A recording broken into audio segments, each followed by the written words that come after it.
Olha, é um hábito de muita gente deixar as coisas para depois. Você sabe que parece que eu faço isso, você faz isso, mas tem gente que nem se percebe, né? Que vai deixando para depois. Isso se chama procrastinar. Mas eu acho que vai muito além disso. E por isso a gente vai conversar com o Júlio agora, que nos faz companhia aqui no programa, para falarmos um pouquinho disso tudo. Júlio, tudo bem contigo? Seja bem-vindo aqui no nosso programa. Tudo bom, Thiago? Obrigado, é um prazer estar aqui. Prazer é todo nosso. Me conte, procrastinar, como a gente fala, é algo comum às pessoas? É bem comum, né? E é um hábito que às vezes passa desapercebido, mas a gente sabe que em algumas situações ela pode ser bem constrangedora e, como você mesmo falou aí, a gente nem percebe isso, esses hábitos, e a gente tem que prestar mais atenção, porque pode atrapalhar tanto na vida pessoal quanto profissional. Mas por que a gente procrastina? Por que a gente vai deixando para depois? Isso é uma coisa que nos incomoda. Por quê, na verdade? Então, na verdade, eu gosto de usar um exemplo que nós temos objetivos, nós temos aonde nós queremos chegar, mas, mas nós não conseguimos chegar até ali, né? E, e como eu trabalho com a hipnoterapia, eu sei que os traumas, os bloqueios que as pessoas têm que estão impedindo elas de verdade de estar conseguindo isso. Porque não não é segredo o que você quer conquistar, né? Mas algo te afasta dos objetivos que você quer. Mas aí, Túlio, uma coisa que eu acho bem interessante, porque na verdade quando a gente está falando em procrastinar, a gente parece que está deixando. A gente precisa fazer alguma coisa, como você até citou, esse objetivo, a gente tem algo para fazer, mas parece que alguma coisa nos incomoda. É como se determinadas situações onde gera incômodo, onde gera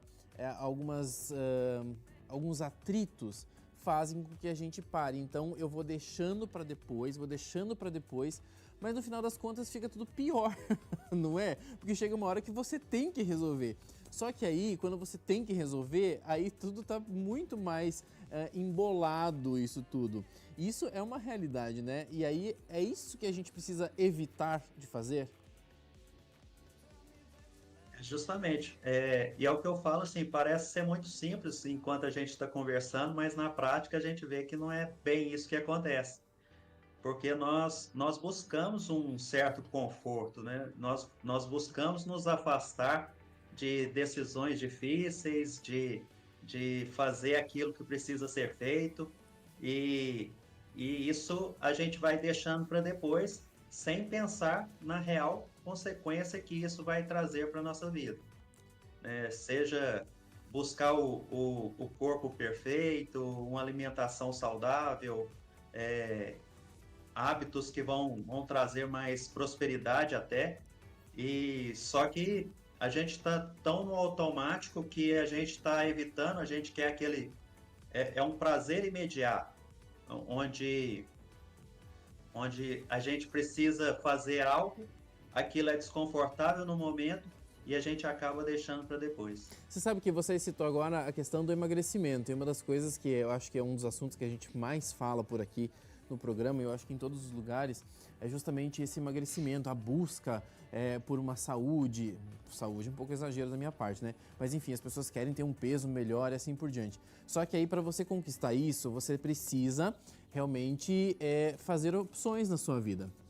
Tem que comer melhor, você tem que deixar de lado o doce, você tem que deixar de lado algumas coisas que te dão prazer. E esse comportamento é que faz a gente ir deixando para depois. Porque se eu posso deixar mais um tempinho, porque é algo que me dá prazer, me sacia de alguma forma, isso vai deixando com que a gente vai empurrando. Só que, às vezes, essas consequências, essas emoções, elas vão tomando conta da gente de uma forma tão agressiva, entre aspas, que a gente não se percebe. E eu te pergunto, como que é a hipnoterapia? Como que você trabalharia com a hipnoterapia nessa questão da procrastinação? Você tem que fazer com que a mente da pessoa, talvez, entenda de uma forma diferente sobre isso, essa resolução de problema mais rápida, mais imediata? É mais ou menos isso? É mais ou menos isso, né? A gente fala que a hipnoterapia, ela trata a real causa que está te causando esse sintoma. Porque, na verdade, quando a gente chega a nos queixar de algo, isso, para nós, como hipnoterapeutas, é um sintoma que você está tendo na sua vida de algo que já aconteceu. Então, por exemplo, a gente fala que desde que nós estamos na barriga, né, a gente sofre com emoções, né, da mãe com o feto e também a partir do nosso nascimento, o contato que a gente tem com as pessoas próximas nos trazem momentos que causam um certo sentimento em nós. E isso, dependendo da maneira que interpretamos esse sentimento, causa traumas. E esses traumas não são os responsáveis diretamente. Por quê? Porque vai depender do que vai acontecer na sua vida que reforça esse trauma. Então, por exemplo, se você teve uma rejeição na sua infância, e essa rejeição aconteceu na adolescência, quando você foi trabalhar, e na fase adulta, pode ser que você perceba alguns sintomas aparecendo, mas que na verdade estão ligados a essa rejeição. E com a hipnoterapia a gente consegue acessar esse trauma lá de trás e ressignificar isso na sua vida. E aí, quando você tem esses traumas, você acaba deixando, você não quer lidar com eles. É isso que é o grande X da questão. Você vai tentando evitar com que isso te afete de alguma forma. E é isso que você precisa tratar para que você consiga seguir adiante. É mais ou menos isso, né? Exato, exato. Eu falo que não é nem o querer lidar com aquele trauma. Muitas das vezes o nosso subconsciente ele nos protege, ele tem uma ação protetora, né, que bloqueiam realmente. Muitas das vezes os pacientes não se lembram daquilo que aconteceu na vida, mas não deixa de estar ali presente, te afetando de alguma forma. E isso vai se reforçando, né? As nossas crenças, tudo que acontece está estabelecido em cima daquilo que a gente vive, né? Cada um tem a sua vivência, o seu histórico em relação a algo que pode, de certa forma, tá te atrapalhando aí, tá te travando hoje de conquistar o que você deseja. Você sabe que uma das coisas que eu acho bem interessante, e estava inclusive na sua publicação, é o que eu usei aqui, né? Que 1 em cada 5 pessoas são procrastinadores. E aí você fica se perguntando como tem tanta gente no mundo, né?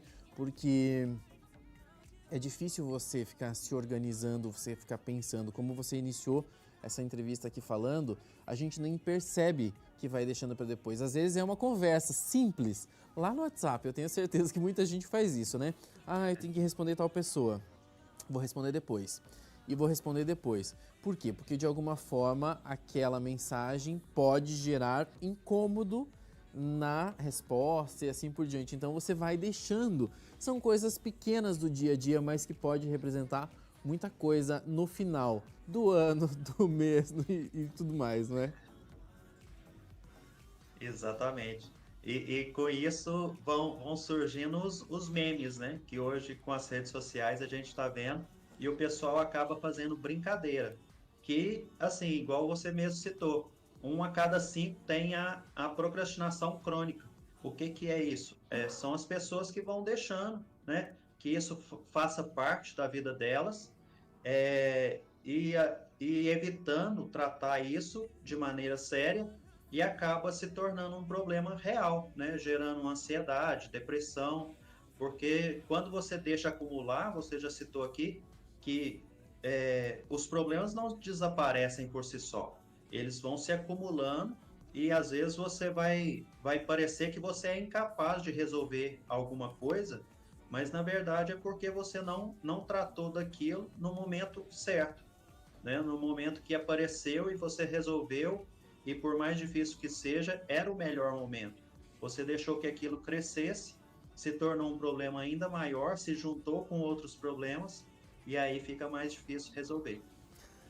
Olha, é bem interessante esse assunto, hein? É algo que as pessoas precisam sempre estar debatendo, entendendo mais e talvez repensando nas suas atitudes, no que podem e não podem deixar para depois, porque nada, quanto mais rápido resolver, melhor para todo mundo, para você, para a pessoa e assim por diante, né? Túlio, eu queria agradecer a participação no nosso programa de hoje. Muito obrigado, viu? Eu que agradeço, Thiago. Foi um prazer e falar disso é sempre bom, né? Tá esclarecendo para as pessoas e a gente está ajudando o máximo de pessoas possível. Valeu, muito obrigado. Até a próxima vez aqui no programa. Valeu. Obrigado. Até. Tchau, Um tchau. abraço. Tchau, tchau.